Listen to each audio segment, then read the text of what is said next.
Мгм. Сәлеметсіздер ме? Қайырлы кеш, құрметті серіктестер, әріптестер. Бүгінгі енді Zoom сабағын маған артып отырғандарыңызға көп рахмет. Енді негізі біздің BEPI компаниясының өнімдері туралы, ерекшеліктері туралы айту жөнінде маған тапсырыпсыздар, рахмет. Айжан ханым маған Э, көп жәнегі айтқан айтады ғой, характеристикаңызбен, маған сеніміңізбен маған біршама жүк арттыңыз. Енді оны тырысайын.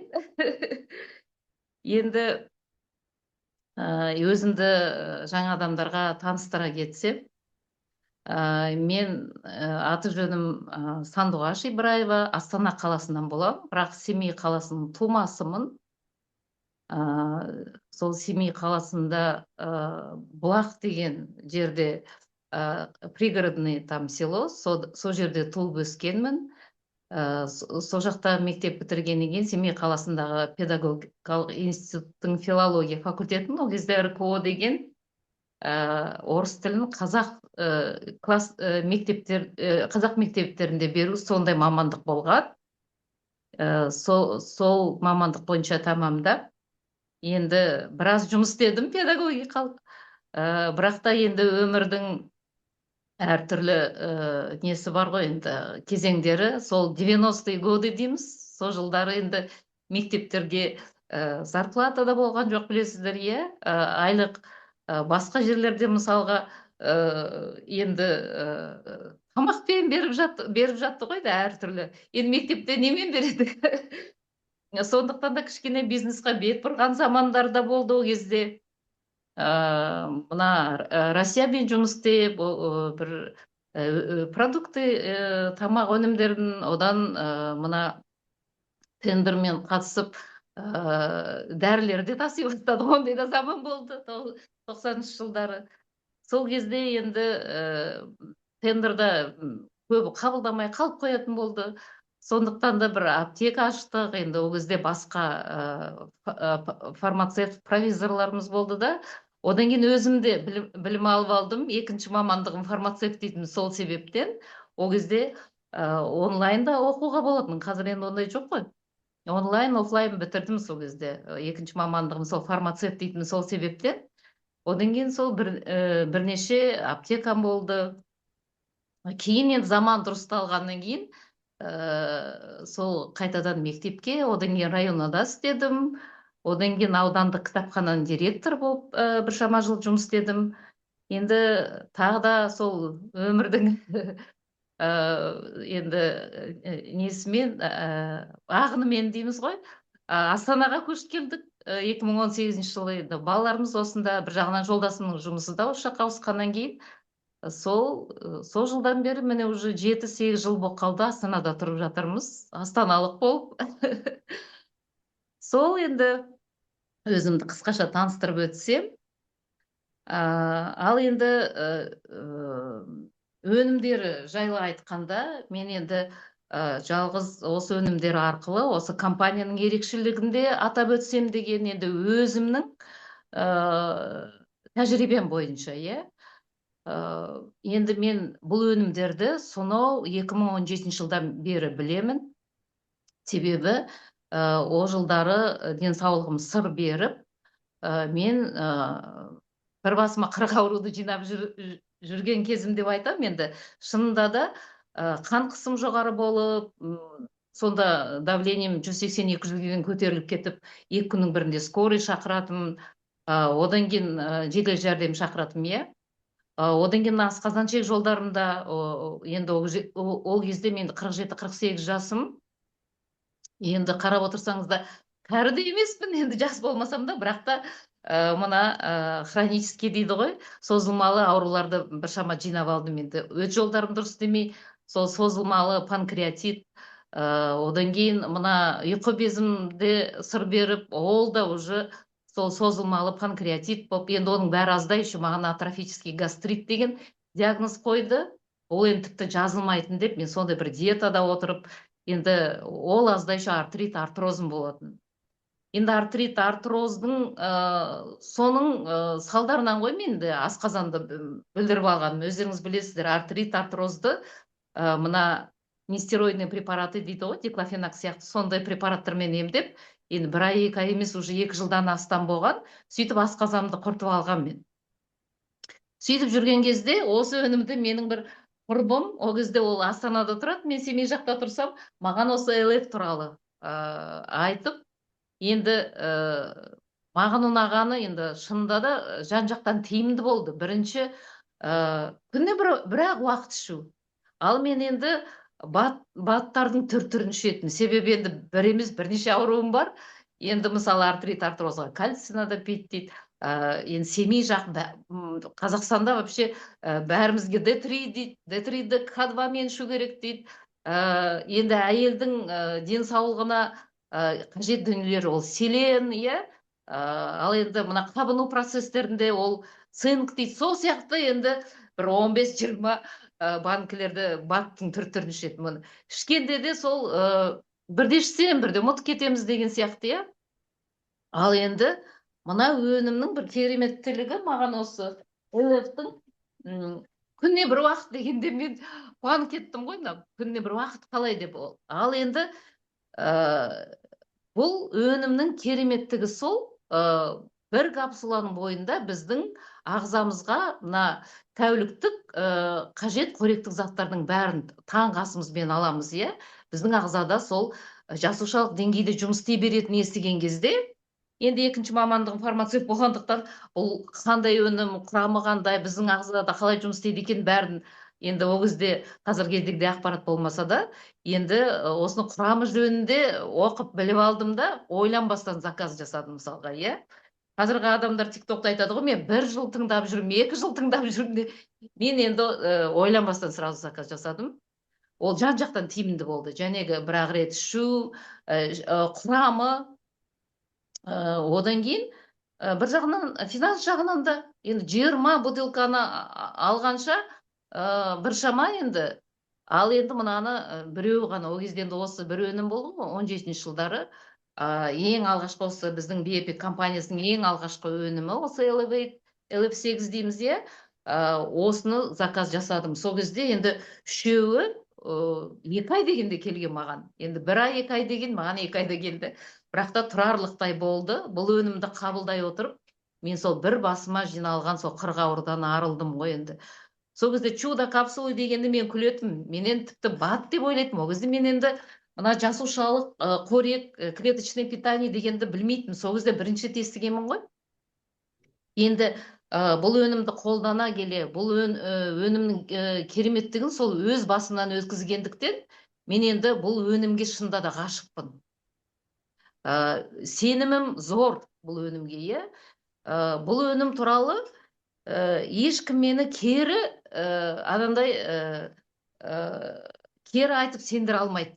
Себебі енді бұл өнім сонау 17 жылдан бері білемін. Өзім қолданғаннан кейін, өзім результат алғаннан кейін, менің сенімім зор болған, иә.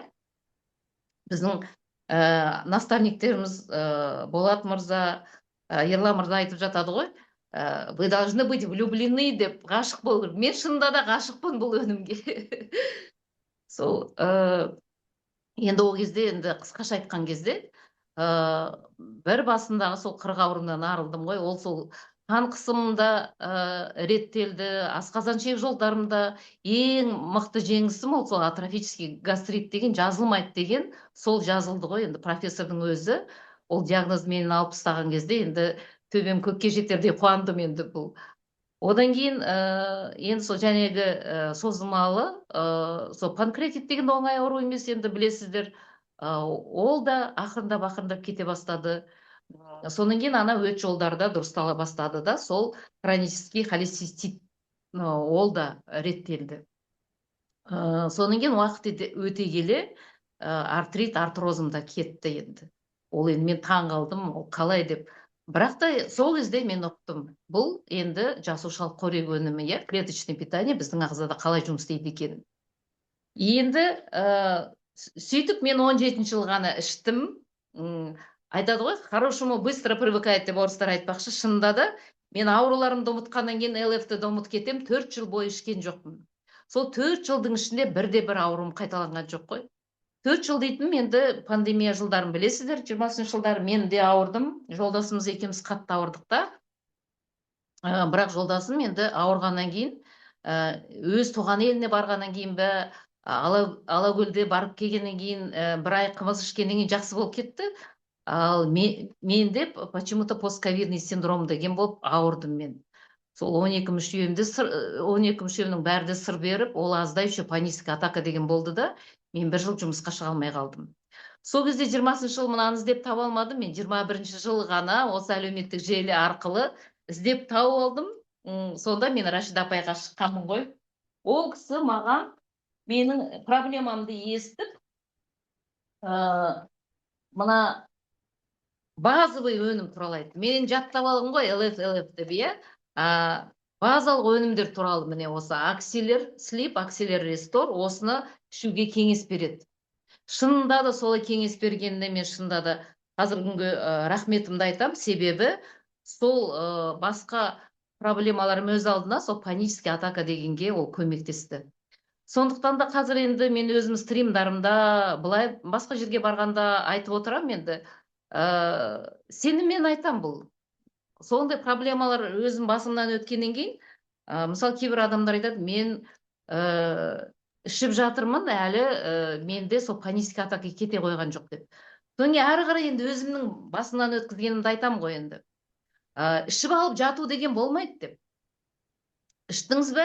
Бойыңызға энергия күші алдыңыз ба? Жүріңіз. Ол жүре келе өзіңізді мына позитивті ойлау арқылы жүре сол тарайды деп. Шынында да мені көп адамдар сондай результат алып, қуанып, өздерінің қуаныштарымен бөлісіп жатқан кезде, мен енді шынында да қуанамын. Иә?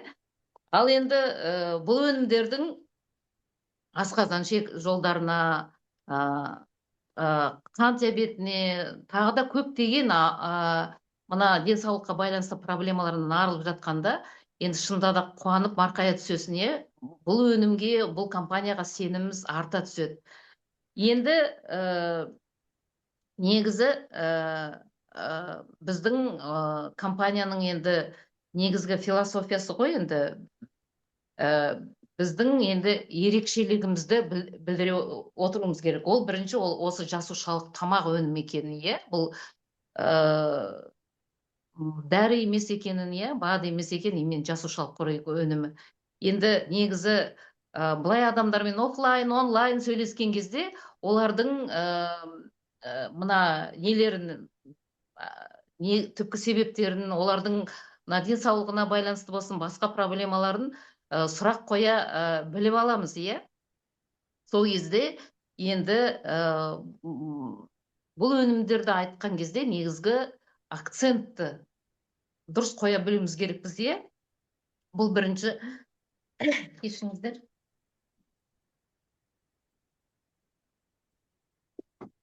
Кішкене ауырыңқырап жүрмін, поэтому тамағым. Вот сол кезде бірінші мұның жасушалық қорек өнімі екенін атап өтеміз. Одан кейін бұл өнімдердің ерекшелігі неде? Бұл именно біздің жасушаларымыздың тамағы екені, иә. Енді көптеген мына сол проблемалардың түпкі себептерін білгендегі негізгі шешімі ол біздің жасушаларымыздың дұрыс өзіне дұрыс қоректік зат ала алмайтындығында, иә. Сол түпкі себептің негізгі себебін біле отырып, бұл өнімнің ерекшелігін атап өтеміз, иә. Сондықтан да енді үлкен сеніммен айту керек. Бұл енді мысалға өзің сен бұл өнімге сенбей тұрсаң, басқа адамды қалай сендіресің, иә? Сондықтан да бұл өнімне результат алғаннан кейін де бұл компанияға келген адамдар енді жай келмейді, иә? Көбінесе результат алып келгендер. Енді маркетинг білетіндер, мен енді өзім результатыммен келген адаммын. Ал енді бұл компанияға серіктес ретінде мен енді былтырдан бері келдім. Бірақ енді өткен жаңа жылдан бастап өзіме айтады ғой, шешім қабылдадым деп. шешім қабылдап, оның алдында результат алып жүріп, енді қызығушылық танытып жүрдім. Енді осындай сабақтарға кіріп, одан кейін бірінші Рашида апайдан бірінші маркетинг туралы тыңдағаннан кейін шешім енді осы компанияда көрейінші деп. Онда да өзім осында Астанада Академия педагогов и психологов сол жерде істеп жүрдім де, енді жұмыстамын. Таңның атысы, кештің батысы жұмыс істеймін. Бірақ та енді бұл өнімнің енді шынында да кереметтігін білемін ғой. Екі ойлы болып жүрдім. Мынаны да көрейін, ол жұмысымда істей берейін деп. Бірақ та енді сол жаңа жылдан кейін былтыр мен шешім қабылдадым. Себебі біреуге тәуелді болып, таң атысы, кештің батысы жұмыс істеу ол бөлек. Плюс еще минус, вернее, денсаулығынан жылдан жылға айырыла бастайсың, е? Оның үстіне қосыла береді. Ал енді бұл компанияның, бұл өнімдердің ерекшелігі, ол енді денсаулығыңды дұрыстау өз алдына, мұнда жақсы неге де шығуға болатын, е? Табыс көзі ретінде де қарау. Сондықтан да мен енді Рашида апайға барып, ол кісі маркетинг бәрін түсіндіріп бергеннен кейін, енді өзімнің сіңілім осы компанияда екенін білгендіктен, өз сіңілімнің артынан Айсұлудың жазылдым. Енді бірақ Айсұлу семейде, мен мына жақтамын. Айсұлу өзінің наставнигі, Айжанмен таныстырып қойды, по телефону только. Айжан, употребляй продукт, потом посмотрим деп қойды. Содан кейін бірақ Айжан айтты, Астанада Әсем мен Есбол бар, барып танысып, осы өнімдер туралы егерде жұмыс істейтін болсаң, өнімдер емес, осы компаниямен қалай жұмыс істеу керек жөнінде ақпарат алуыңа болады деп.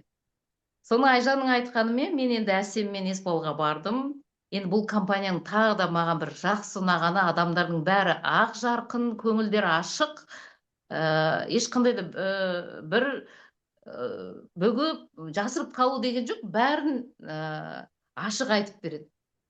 Енді білмегенімді сол ең бірінші TikTok, мен TikToktың не екенін де білмеген екенмін ғой. Енді басқа Facebook, Instagram бәрін білемін, Facebook'та енді жұмыста да қолданатынмын.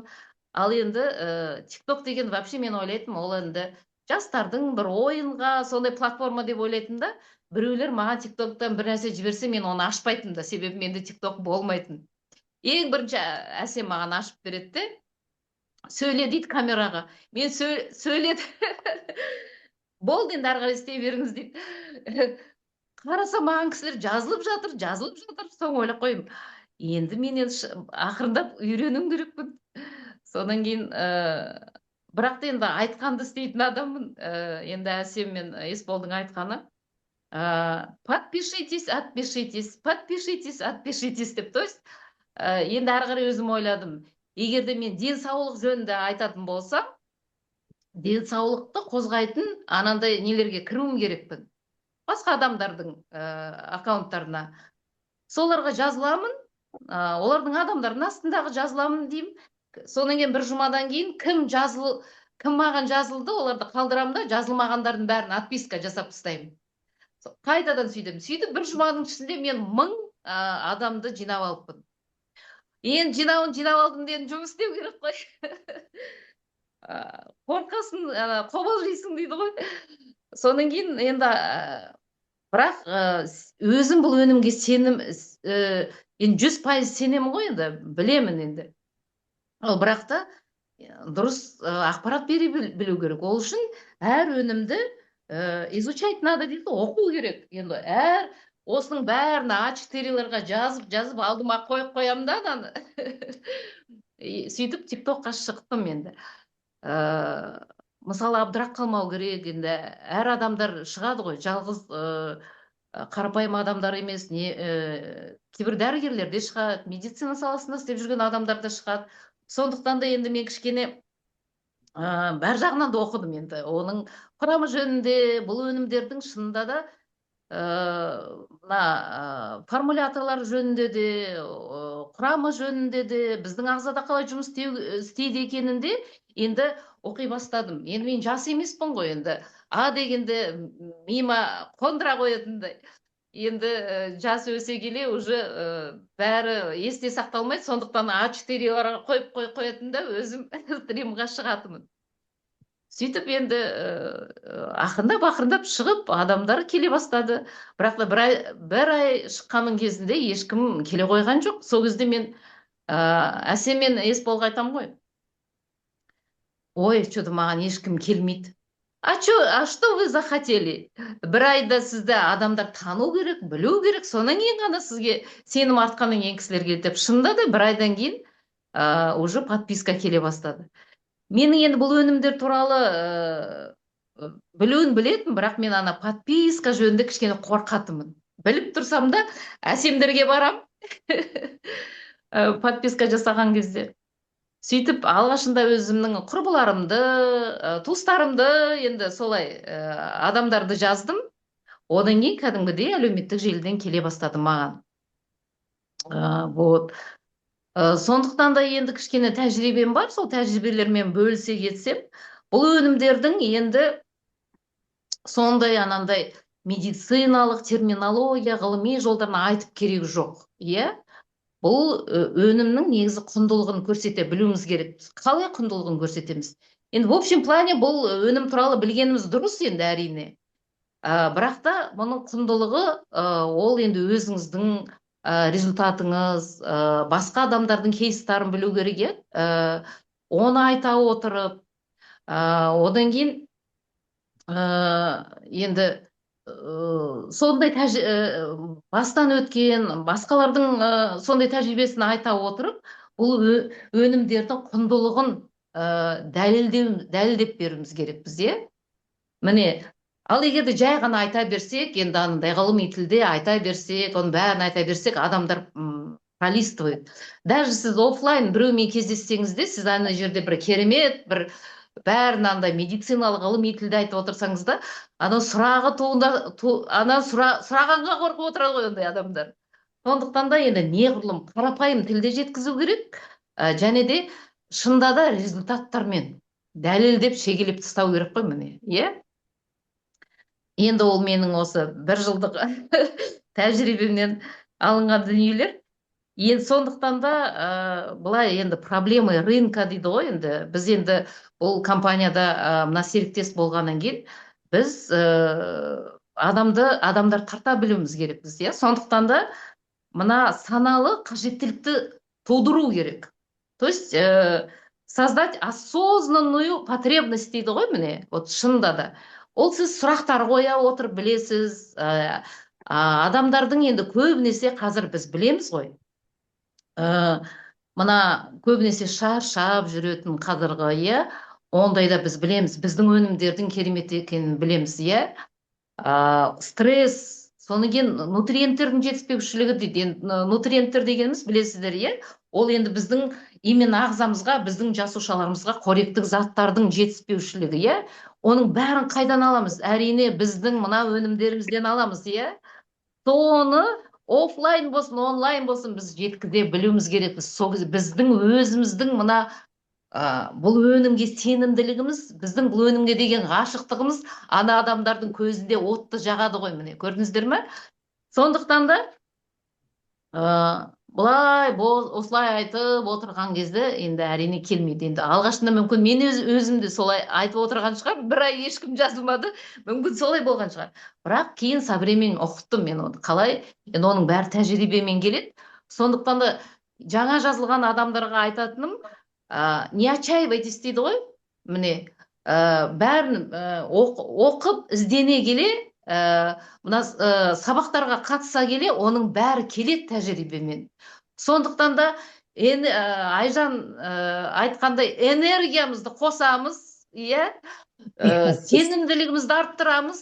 Бұл біздің өнімдерге деген шынында да сенімділігіміз, махаббатымыз шынында да ол жанады ар жақтан адамдардың көзінен, оны білеміз, иә.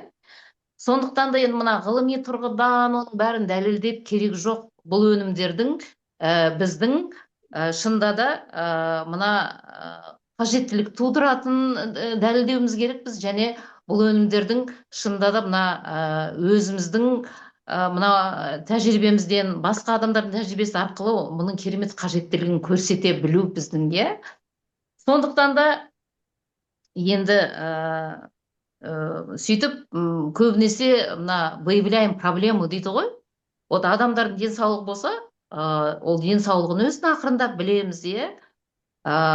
Көбінесе бұл өнімдерді өзіміз жақсы білгеннен кейін, көбінесе мына мына базалық өнімді айта кетеміз де, одан кейін тазаланып алу керек, иә.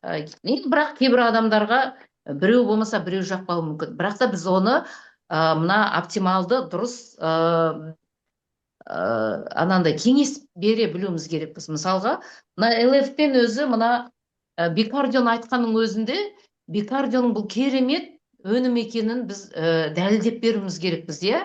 Бұл өнімнің енді негізгі формуласында мына именно американдық 3 ғалымның мына оксид азотаның біздің ағзада мына амин қышқылдар арқылы біздің ағзада бөлінетін, ол бөлінгенде не істейтінін, иә, бүкіл ағзада қан айналу жүйесі мықты жұмыс істейтінін, бүкіл мына қан тамырлары арқылы мидыңда жұмыс арта түсетін, жүрек қан тамырлары тазаланып, міне осының бәрін дұрыс жеткізе білсек, әрине адамдар енді білесіз ғой ол кісінің проблемасын.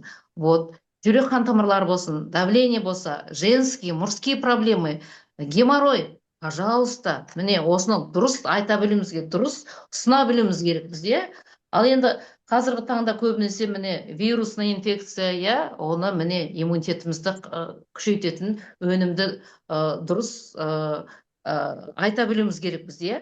Ол әрине осы ЛФ-пен иммунокод, енді иммунокодты білесіздер, иә. Ол өнім дегеніңіз енді Уильям Хеннон, американдық ғалымның енді мықты ол трансфер фактор саласында істеген енді мықты ғалым ғой енді. Қазір енді жаңа версиямен 2-0 деген шықты. Енді мұның құрамында бәрі иммунитетімізді көтеретіндей мықты, сол табиғи иммунитетімізді де, мына тауып алған иммунитетімізді де арттыра түсетін, біздің ағзамызды қарсы тұра алатындай дайындайтын мықты өнім екенін дәлелдеп беретініміз, иә. Мұның енді құрамын айта беруге болады, бәрі бар, иә. Пептидтарды да, мына фукайдан, мына Жапон теңізіндегі енді керемет мықты фукайдан деген, ол енді ана иммунитетті мықты көтереді, иә, құрамында. Соның бәрін айта келе, адамдар енді сеніммен ішу керек қой. Мысалға, иә, осыны енді қарапайым тілмен бәрін жеткізуге болады. Енді мына Реженерді тоже, иә, енді ЛФ-пен бірге мына буын сүйек ауруларына мұның формуласының өзінің мықты екенін, енді керемет, мысалы қазір бәрі коллаген дегені ішу деген мода болып кетті, бірақ та коллагенді кім көрген, қалай болса солай ішуге де болмайды екенін де, иә. Ол енді біреудің ағзасында ісік болса, оны өсіріп жіберуі мүмкін деген де бар. Ал енді біздің коллагендерді қорықпай-ақ ішетінімізді толыққанды дәлелдеп айта аламыз, иә. Себебі мынаның құрамында куркумин жаңа технология. Енді біздің өнімдердің енді бір мықтылығы сол ғылым және технология ғой.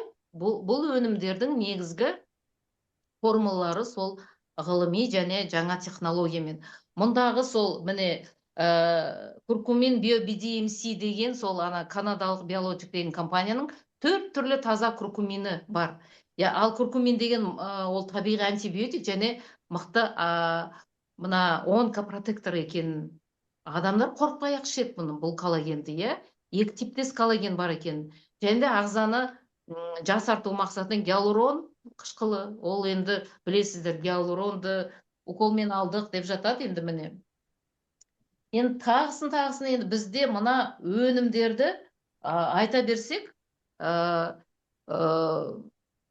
таңға дейін айтуға болады деп айтам ғой, бірақ та тағы да стрим жүргізіп отырған кезде негізі бәр өнімді шексіз айта бермей-ақ, негізгі мына 3-4 өнімді толыққанды айтсаңыздар, одан кейін мынандай өнімдер бар деп, одан кейін мына басқа сұрақтарыңыз туындап жатса, міне менің телефоным басқа денсаулықтарыңызға байланысты проблемаларды шешетіндей мықты өнімдер бар. Ол туралы сұрақтарыңыз туындап жатса, міне телефоным деп айтасыздар, иә. Сол кезде адамдар сіздерге қоңырау шалып сұрап жатады. Одан кейін әрі қарай сіздің іс-әрекеттеріңізді әрі қарай енді дұрыс бола білу керек. Ол кісімен сол қарапайым тілде сұрақтар қоя отыра ол кісінің енді кәдімгідей консультация бересіз. Одан кейін сұрақтар қою арқылы ол кісінің негізгі проблемасын білесіз, денсаулық, болмаса басқа да, мүмкін финанс жағынан да. Сондықтан да екі жақты да мұнда жүргізу болатын екенін айтып өтесіз. Сөйтіп командаға қосылуға да болады екенін айтасыз. Енді шынында да енді ешқандай да бұл өнімдерді айтқан кезде ашық бетіңізбен айтасыз ғой, ешқандай өтірік емес. Бұл өнімге 100% сеніммен айтасыз. Енді шынында да 100% жұмыс істейтін өнімдер болғандықтан, енді бетіңіз ашық, иә. Сондықтан да нық сеніммен айтасыз. Сондықтан да адамдар енді қосылып жатқанның өзінде ешқандай да сіз қысымсыз, мысалы басқа компанияларда тезірек қосылуың керексің, сен осындай ақшаны тезірек әкелуің, сондай бір кредит алуың керексің деген сияқты сондай бір қысымдар болады. Біздің компаниямыздың, біздің өнімдеріміздің ерекшелігі сол, ешқандай қысымсыз өнімдердің 100% жұмыс істейтін дәлелдей отыра, сіз адамдардың өмірдің шынында да жақсы жаққа беті бұрылатынын сол жолды көрсетесіз, иә. Сондықтан да енді командаңызға сіздің қысымсыз, нық сеніммен сол адамдар келеді, иә. Сонан кейін енді бұл өнімдерді айтқанда көбінесе сол терминдарды көп қолданбаймыз, иә, қарапайым тілде сонан кейін көбінесе сол өмірдегі мысалдарды келтіре отырамыз. Және де адамдарды сол офлайн, онлайн кездескенде де мына адамдарды сол сұрақтармен тартасыз. Сөйтіп ол кісінің мына проблемасын білгеннен кейін сіз әрі қарай өзіңіздің іс-әрекетіңіз білесіздер, иә. Сондықтан да енді ұзын сөздің қысқасы, бұл өнімдерді жақсы білу керек, иә. Бірақ та анандай ғылыми тілде керек жоқ оны, иә, углубляться дейді ғой. Бірақ та анық сеніммен айту үшін бұл өнімдерді жақсы білуіміз керекпіз. Бірінші конспектлеп аласыздар, одан кейін оның бәрі мида қалып отырады. Бір айтқаннан кейін, екі айтқаннан кейін. Сонан кейін тағы білетін негізі біздің мына формуламыз, енді біз бұл өнімдерді сатпаймыз, иә. Біз мына адамға не керек соны біле отыра, яғни біз энергияны, денсаулықты және де сапалы өмірдің сапасын сатамыз, міне. Көрдіңіздер ме? Сондықтан да енді бұл компанияның ерекшелігі де сол, бұл өнімдердің ерекшелігі де сол. Яғни жасушалық қорек өнімі симптомдармен жұмыс істемейді, бұл түпкі себептермен жұмыс істейді деп айтамыз, иә. Соның кейін және де мына кешенді комплексный подход, иә. Және де әрине бұл өнімдер ғылыми және мына жаңа технология, оның бәрін атап өту керек. Сондықтан да енді өзім бұл өнімдерге ғашық болғаннан кейін өзіме 1 сағат берем, неде бір жарым сағат отырам, бірақ та өзімнің бұл өнімге деген немді, махаббатымды, сенімімді көрсете білгеннен кейін адамдар ақырындап келіп жатыр маған. Енді менікі қысқаша осылай. Ой, рахмет, Сандуғаш. Қазір результаттармен бөлісе кетейік. Сандуғаш айтқанда, қандай результаттар? Айнұр, сіздің результатыңызды естісек, бұрыннан естіген жоқпыз Айнұрдың результатын. Айнұр, микрофоныңызды қосыңыз, Айнұр. Экранда ана немене бар. Микрофон бүйтіп қызыл болып тұрады ғой, от қосылды. Қосылды ма? Қосылды. Қайырлы кеш баршаңызға. сіздермен жүздесіп орталарыңызға қосылғаныма қуаныштымын. Айжан Акимбаева ханымның айтуы бойынша ұсынысын жерге тастамай, осы өзімнің жаңағы нәтижемен бөлісуге, осы сіздердің алдарыңызға шығып тұрмын отбасыммен бірге көрген нәтижелермен. Мен өзім Айнұр Алшынбаева, аты жөнім, Қызылорда қаласында тұрамын. Менде жаңағы 13 жылдан бері буын ауру ғой, системный склеродермия.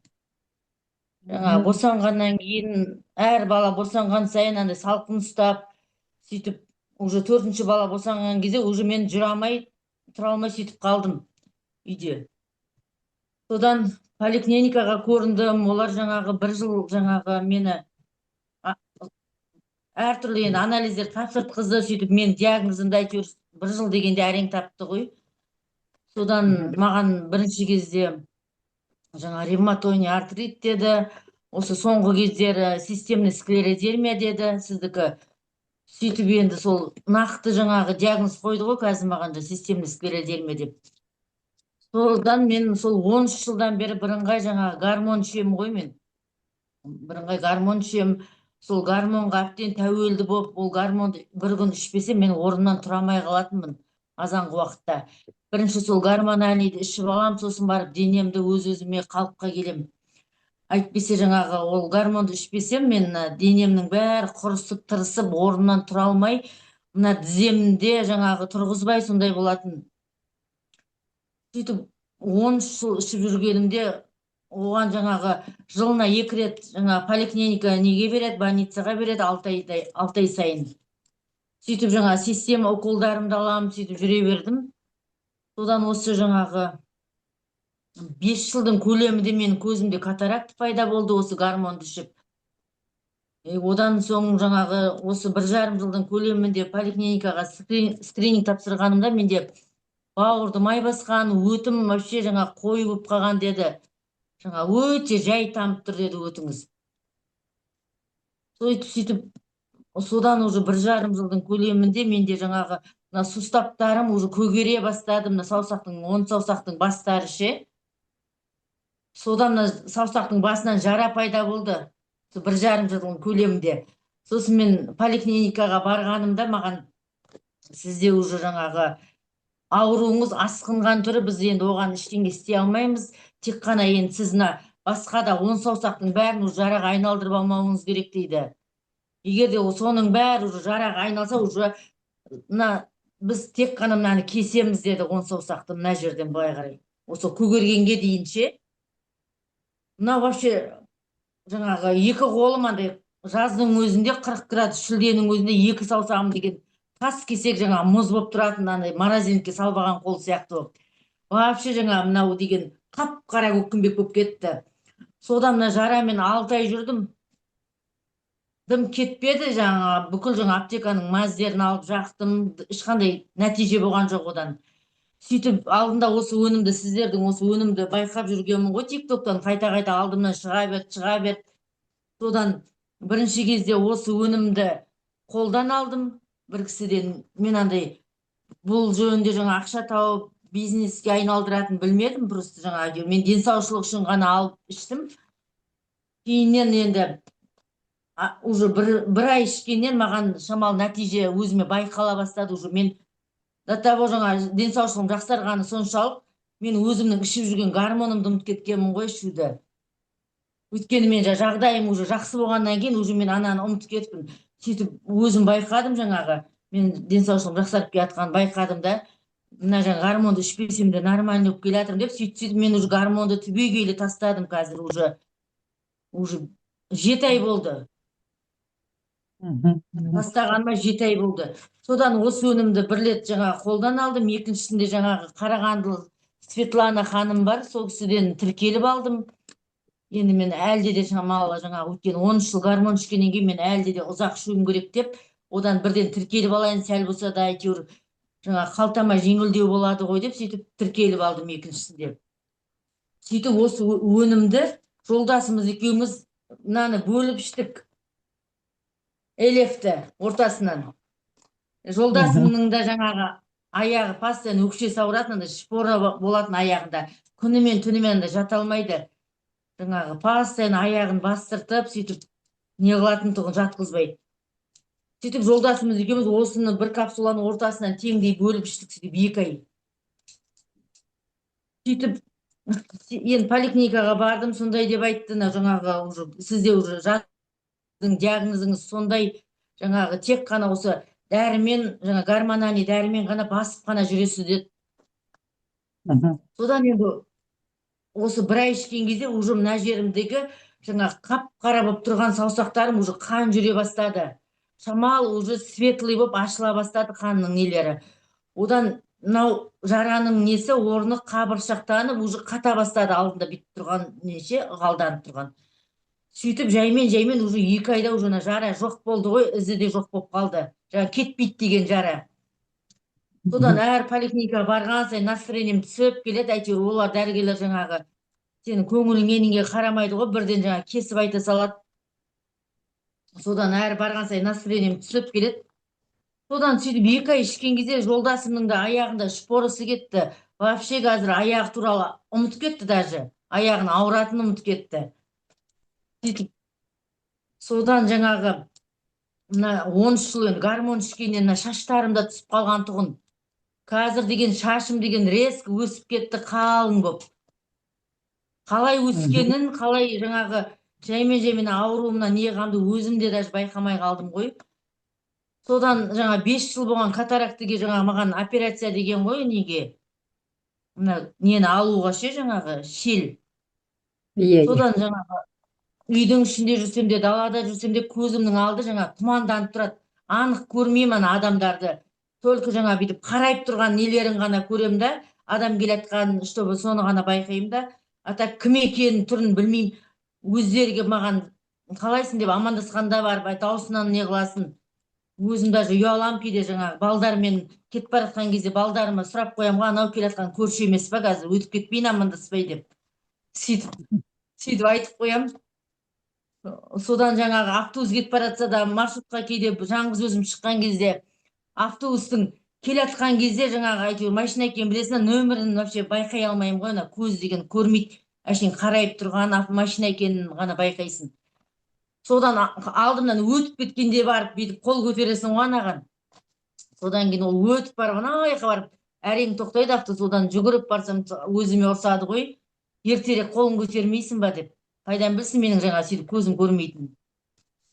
Сөйтіп 2 ай дегенде жаңағы мына бауырымды май басқан, өтім толған, постоянно жаңағы тым тамақ жей алмайтын тұғымын. Кішкенде бірдеме аузыма салсам, жүрегім көтеріліп тұрады, құсқым кеп. Содан жаймен бауырым жөнделді, уже мына өтім реттелді. Қазір енді құсқым келу, тамақ жей берем. Көзіңіз қалай? Қазір қалай көзіңіз? Көзім сол айтайын дегенім, 2 айда уже көзімнің несі ашылып кетті ғой, без операциясыз. Мә дедім, мынау не деген керемет өнім деп өзім таң қалдым.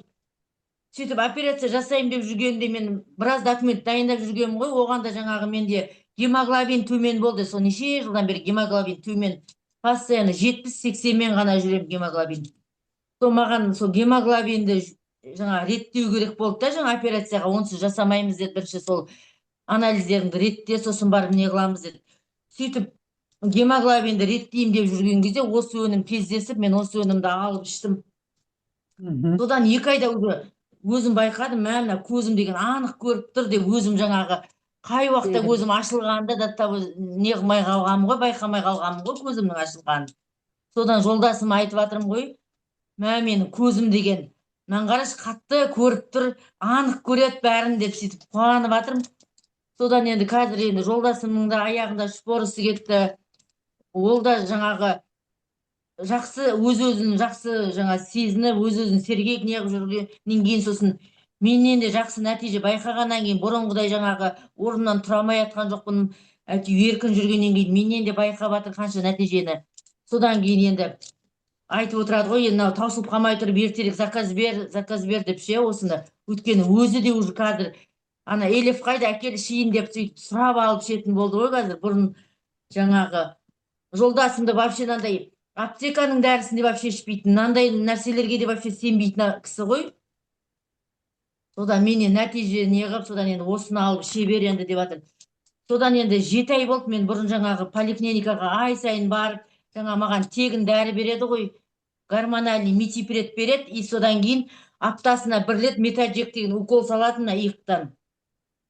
Содан мен жаман анда 13 жыл енді ішкеннен кейін мен қатты неғып кеттім, ісіп кеттім. Еще іскен кезде де мынандай 4 бұрыш болып кеткен ғой бетім ше.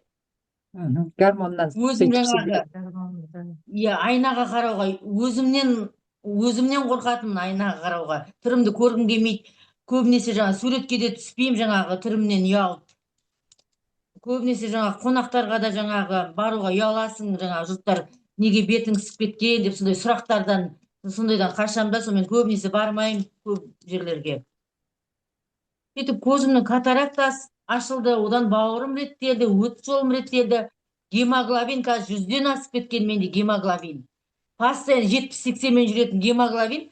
Сонымен енді ай сайын поликлиникадан тегін дәрі береді маған, бір ғана дәрі береді. Ол жаңа митипред қана беріледі ай сайын маған. Ал басқа мен система уколдарын бәрін сатып алатынмын, осы 13 жыл бойы сатып алып іштім. Бірақ менен ешқандай жаңағы одан жақсарған жоқпын, қайта одан самайын мен ауруым осы 1,5 жылдың көлемінде уже мына суставқа қан жүрмей, одан самайын уже асқынып бара жатты менің ауруым.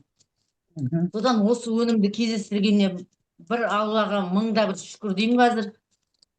Содан қазір енді содан менде 43 жаста жаңағы климакс пайда болды. Содан көктемде жаңағы неге барғанмын ғой, скрининг тапсыруға поликлиникаға. Сол кезде маған мен сөйтіп сұрайды ғой, не келе ма келмей ма деп. Сол кезде мен айттым, жаңағы менде тоқтап қалды сондай да деп. Сөйтсем онда сізде климакс басталған ғой, қайта норма сізде 43 жаста басталып тұр, қазір деген 35 жастан тоқтап жатыр деп сөйлейді да женскийдағы гинеколог. Сөйтіп жүргенде осы өнімді 2 ай ішкен кезде қайттан келді. Қазір ай сайын жақсы келіп жатыр. Вот жасардыңыз. Өзім шок болдым. Омоложение, да. 2 жылдан бері ұмытып қалғанмын ғой оны, месячный дегенді. Керемет.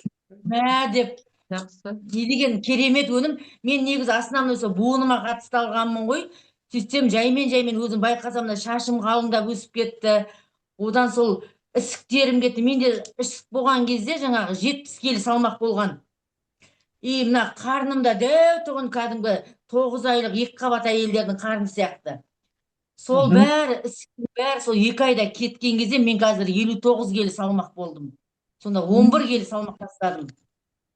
Ісік бар, артық салмақ бар, соның бәрі 2 айда күшті нәтиже болды менде. Мына беттерімнің бәрі андай ісік кезде жаңағы бүйтіп тамыр болып көрініп, қып-қызыл болып бүйтіп шиқандай ісіп тұратын бетім. Соның бәрі қазір біркелкі қалыпқа енді кожымның бәрі. И содан мынау көзімнің ішінде де жаңағы бауырым дұрыс емес кезде, мына көзімнің іші де андай қызыл сызық и сарғайып, мына көзімнің ағы да таза емес тұғын. Қазір соның бәрі тазаланды катарактың кеткеннен кейін. Қазір міне дәппақ болып отыр. Бізге көрініп тұр. Көзім көреді, мына ісігім қайтты. Бұрынғы суреттерімді көрсем, мә деймін ғой, осындай болғанмын ба деп. Керемет результат. Осыны 2 ай іштім, осы базовыйды. Жолдасымыз екеуміз бөліп іштік қой мынаны.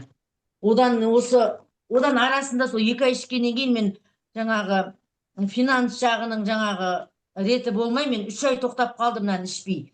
Бірақ сонда да менің жағдайым соғалпы тұрды, андай қайтта нашарлап кеткен жоқ. Содан 3 ай демалып, содан кейін қайттан осы өнімдерді қостым қазір. Иммунопод керек, редженер керек. Қазір енді балаларыма да беріп жатырмын, өзімнен жолдасымнан жақсы керемет нәтиже көргеннен кейін уже мен өнімді балаларға беріп жатырмын қазір. Сол жылда мысалы балалар жаңа ауыратын температура беріп ше, и жаңа парацетамол берем, вообще түспейді. 15 минут түседі, қайттан көтеріліп, сөйтіп 2 апта ауырып жататын тұғын төсек тартып. Ал мына өнімді біз биылдан бастап іштік қой осы қыста. Вообще жаңағы тым ауыратқан жоқпыз ғой, балаларда қыңқ кеткен жоқ, вообще ауырған жоқ. Жылда Керемет. ауыратын балалар тым ауыратып. Биылдыққа тыбай. Осының арқасында вообще ауырған жоқпыз. Айнұр ханым, енді сіз енді учетта тұрдыңыз ғой, өте немене диагнозыңыз серьезный болды. Қазір врачтар не дейді? Дәрігерге қаралып жүрсіз ба? Мен осы өнімді ішкеннен бері мен 7 ай болды поликлиника дегенді ұмыттым. Алдында ай сайын баратынмын да дәріге болмаса анализ тапсырды. Ал қазір енді дәрігерлерде былай жаңағы өздеріне керек кезде рентгенге түсіп кет дейді, болмаса скрининг тапсыр дейді. А так сенің ауруыңмен ол поликлиника сені іздемейді да қазір. Іздемейді, иә? Іздемейді. Мен де олар іздемегеннен кейін мен де уже бармаймын.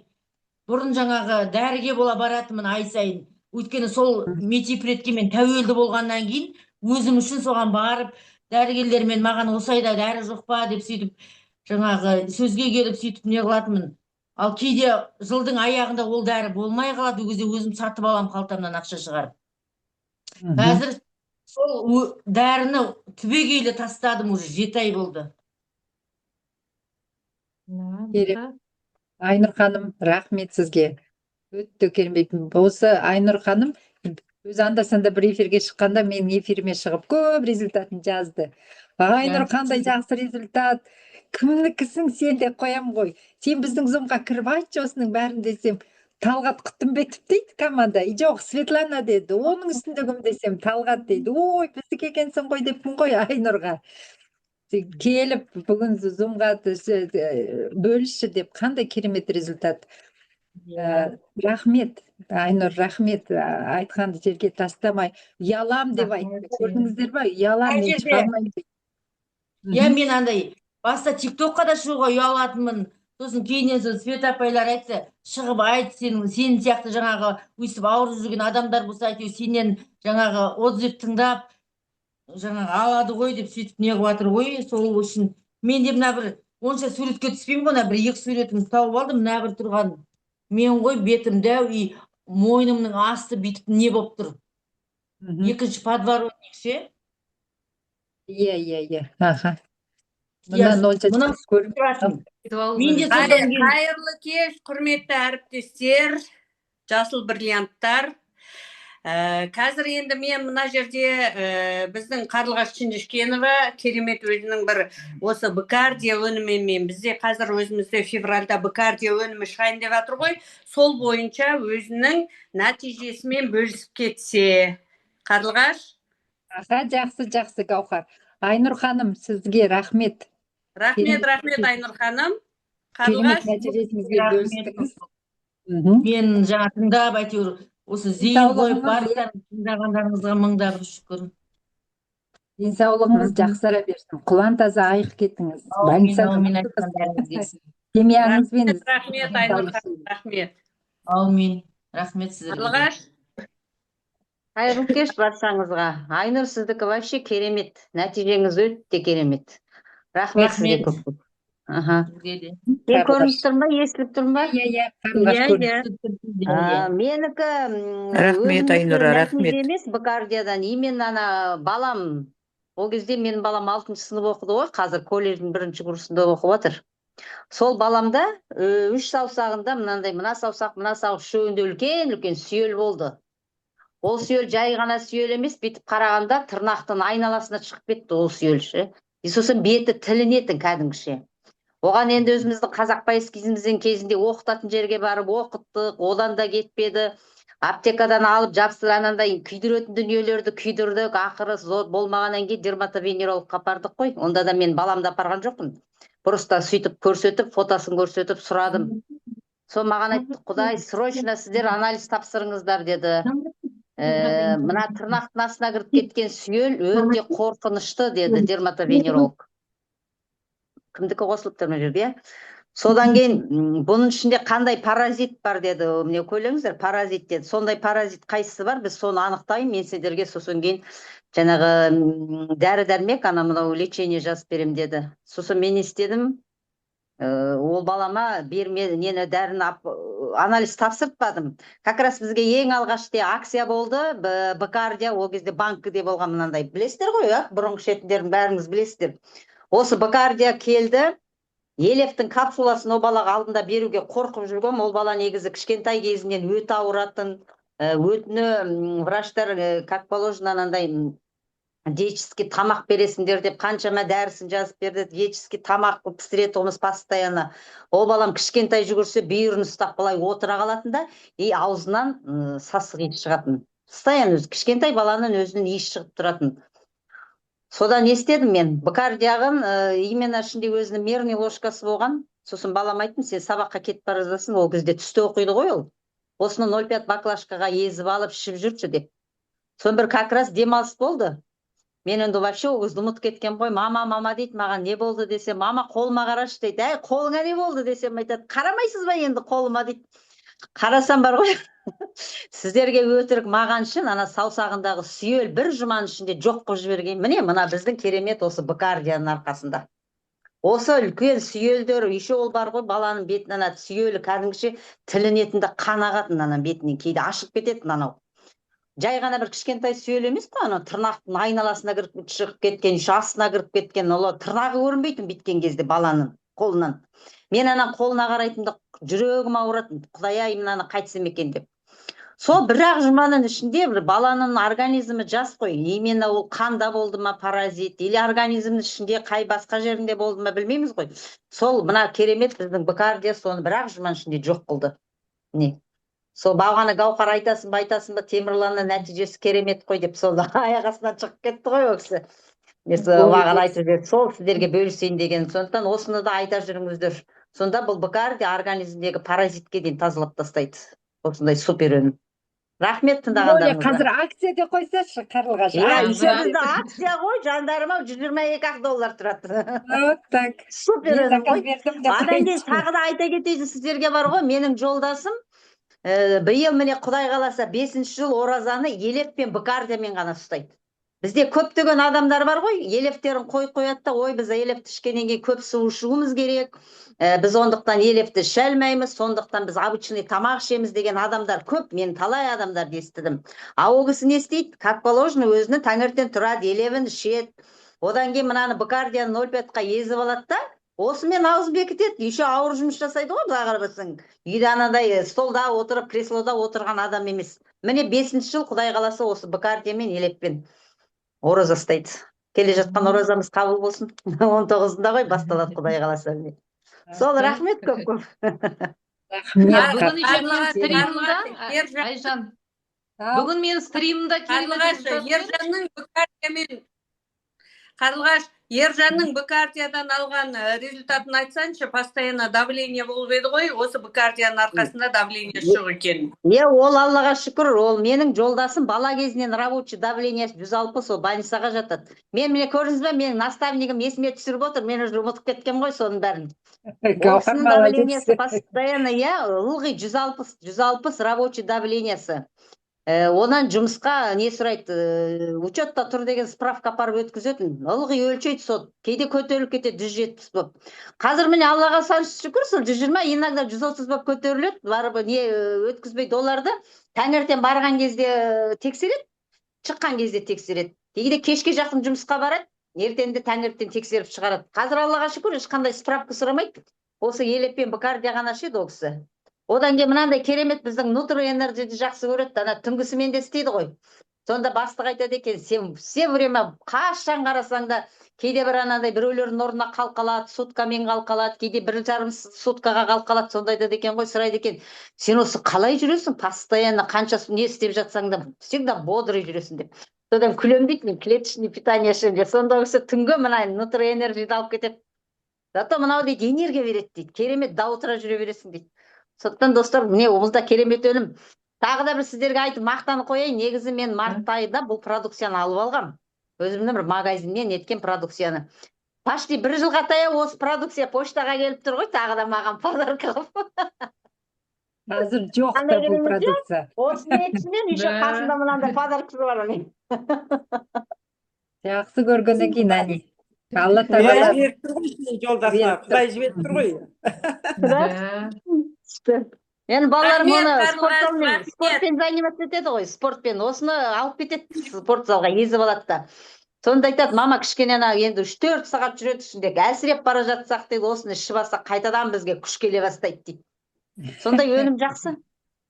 Рахмет, Қарлығаш, Рахмет, рахмет. Қарлығаш. Мен тағы да бір ауыз сөз қоса кетейін. Мен бүгін ана стримға шыққанда менен Анар ханым деген мына Қош жақта тұрады, Астана жақта. Базовый өнім алған осыдан 20 күн бұрын. 20 күн ішкен ғой осылай. И ана кеше, оказывается, неге түсіпті, УЗИға. И енді денсаулығы біршама проблемалары бар, бірақ та айтады, гемангиома печени было дейді, нету дейді, жировой гепатоз был, нету дейді. За 20 дней, представляете? 20 күннің ішінде қандай результат? Сол результатымен бөлісіп жатыр бүгін. Керемет, бүгінгі результаттар шынында да бар. Біздің продукт прям алып тағы да жегім келіп тұрды ғой. Бір жақсысы бар ғой, мен тағы да айта кетсем, ана балам постоянно ішпейді бұл продукцияны. Бірақ міне 4 жыл болады ғой, Аллаға сансыз шүкір, қайтадан сүйел шыққан жоқ. Вообще керемет. Иногда анда-санда бір ішеді ғой, бірақ бұлар нутри энерджиді ішеді. Вирусты кетіреді, сонда біздің бұл кардио керемет вирусты қалай тазалайды, паразиттерден де тазалайды. Там же кислород бар жерде бәрі өледі. Наверное, кислота сол очищает. Керемет, е? Так что қазір акция жүріп жатыр. Көп қып алып алыңыздар, елдерге айтыңыздар, жеткізу біздікі. Ал адам қабылдай ма, керек іздеген адамдар всегда естиді, іздеген адамдар. Сондықтан бізге көп айту керек. Қазір стримда да міне уверенность, сенімділік пайда болды да. Міне бүгінгі результаттан кейін тіпті білмеймін. 1,000,000% сенім пайда болады. Каждыйымызда да осындай результат бар. Больницаға 8 жыл болды, мен бірде-бір баламды апарған жоқпын. Соның өзі маған үлкен результат. 8 жыл больницаның бетін көрмеген деген қандай рахат. Скринингканы өттім, холестерин в норме, сахар в норме, давление в норме, внутриглазное давление жоқ. Соны скринингтің бәрі маған норма деп берді. Былтыр 56 жасымда өттім ба? 55 жасымда өткен екен ғой. Міне, осындай результаттарды естігенде рахмет, Айнұр ханымға рахмет, Қарлығаш ханымға рахмет. Енді бүгінгі зумды өткізген, өзінің ерекше, біздің өнімнің ерекшелігін айтып түсіндірген. Әлгі бұрынғы сияқты состав бүйтіп айтқан жоқ, но өнімнің қандай керемет екенін, не үшін құнды екенін, табиғи өнім екенін, соның бәрін жеткізе білген Сандуғаш, саған өте алғысымызды білдіргіміз келеді. Саған үлкен жетістік тілеймін. Өстіп жақсы адамдармен жаңағыдай сондай бір философия емес, жеңіл айтып, жеңіл жеткізіп, жеңіл түсіндірсе адам ұғады дегендей, осындай қалпыңнан танбай, адамдарға көмектесе бер. Айтады ғой, берген адам, қанша адамға жақсылық жасайсың, Алла тағала береді, өзінің несібетін береді. Сондықтан барлықтарыңызға үлкен жетістік тілеймін. Бәрімізде осындай үлкен миссионер болып жүрміз ғой. Философия деп жаңа айтты ғой, денсаулықты адамдарға айтып жүрміз. Енді міне Айнұр кездестірмесе осы өнімді да, Айнұрдың неменесі қалай болар еді? Системный склеродермия, это аутоиммунное заболевание, иммунитет өзінің клеткасын өзі жойып жатқан ауру ғой. Ондайда медицинада ем жоқ. Мен істегем ревматологияда. Системная красная волчанка, системная склеродермия, красная волчанка, там тағы немене, осындай аутоиммунный, бейфтероваменде, ол да аутоиммунныйға жатады. Суставной немене аурулардың ішінде талай диагнозды көрдім. Айнұр ханым шында да мынандай результат өтті керемет. Сізге рахмет. Бүгін міне айттыңыз да, бірінші рет естіп отырмыз ғой. Мысалы, мен Айнұр ханымның результатын бірінші рет естідім. Сондықтан осындай результат, шпор кетіп қалған. Қазір шпор бар адамдар көп қой. Сол шпорға даже елефтен ғана кетіп қалды да, Айнұр ханым. Осы базовый ғана ішті. Базовый, елеф акселер. Шпор, елеф акселер. 2 айда да? жазып алу керек, елдерге Да, айтқанға. да. Айтып отыратын. Айтып отыратын. Керемет результаттар, керемет. Вообще, Рахмет. результаты прям колоссальные. Естімеген результат. Вообще, Иә, вот иә. такой короткий срок. И он жил гормонально ішкен адам, и солай как вот это все Интернет плохо, да, поддерживает? Вообще восстановилось конкретно. Ой, Просто Молодцы. совсем қояйын. бәрілеріңіз қатып қалдыңыздар. Жоқ, Или у меня нормально. это так.